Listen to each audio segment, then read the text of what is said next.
Welcome to எஸ்விதாஸ் kitchens. நம்ம channel இன்றைக்கி பார்க்க போகிற வீடியோ சப்பாத்திக்கு ரொம்ப ஈஸியாக முட்டை குருமா செய்கிறது எப்படின்னு பார்க்க போகலாம் வாங்க. அதுக்கு முன்னாடி நம்ம சேனலை சப்ஸ்கிரைப் பண்ணுங்கள். ப்ளீஸ் சப்போர்ட் பண்ணுங்கள். குருமாவுக்கு தேவையான பொருட்கள் இன்றைக்கி நான் 3 முட்டை எடுத்து வேக வச்சு நடுவில் கீறி வச்சு எடுத்து வச்சுருக்கேன்.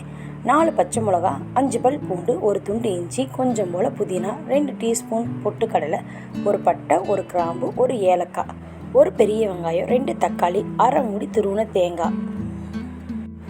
இப்போ எப்படி செய்யலான்னு பார்க்கலாம். இப்போ கடாயில் 2 டேபிள் ஸ்பூன் எண்ணெய் சேர்த்துக்கலாம்.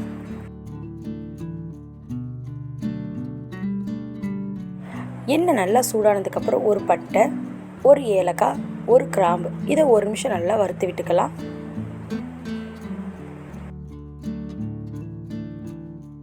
இப்போ எடுத்து வச்ச இஞ்சி பூண்டு சேர்த்து நல்லா வதக்கி விட்டுக்கலாம். ஒரு 2 நிமிஷம் வதக்கினா போதும்.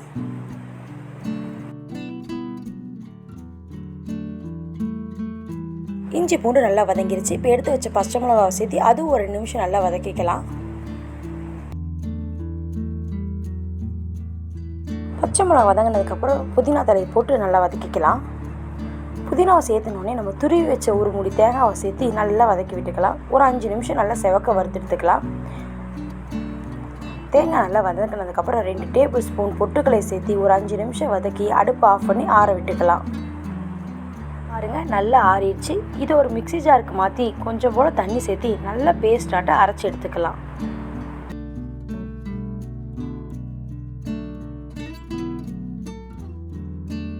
அடுப்பில் கடாய் வச்சு கடாய் நல்லா சூடானதுக்கப்புறம் 2 டேபிள் ஸ்பூன் எண்ணெய் சேர்த்துக்கலாம். எண்ணெய் நல்லா சூடானதுக்கப்புறம் நம்ம நறுக்கி வச்சு ஒரு பெரிய வெங்காயத்தை சேர்த்து ஒரு 5 நிமிஷம் நல்லா வதக்கி விட்டுக்கலாம்.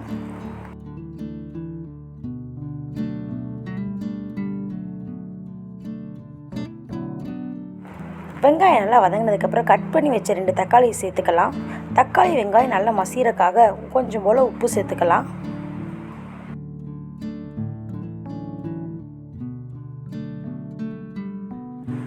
தக்காளி வெங்காயம் நல்லா மசிஞ்சிருத்து. இப்போ ஒரு சிட்டிகை மஞ்சத்தூள் சேர்த்துக்கலாம். மஞ்சத்தூள் ஒரு ஆப்ஷனல் தான், நீங்கள் வேணும்னா சேர்த்துக்கலாம், இல்லைன்னா விட்டுறலாம்.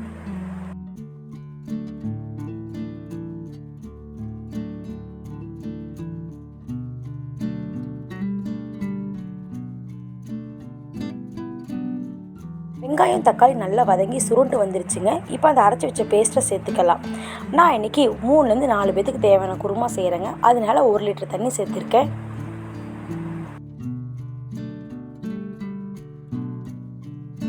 தண்ணி சேர்த்து நல்லா கலந்து விட்டுட்டு ஒரு 5லேருந்து 6 நிமிஷம் நல்லா கொதிக்கட்டும். நல்லா கொதிச்சு வர நேரத்தில் தேவையான அளவு உப்பு சேர்த்துக்கலாம்.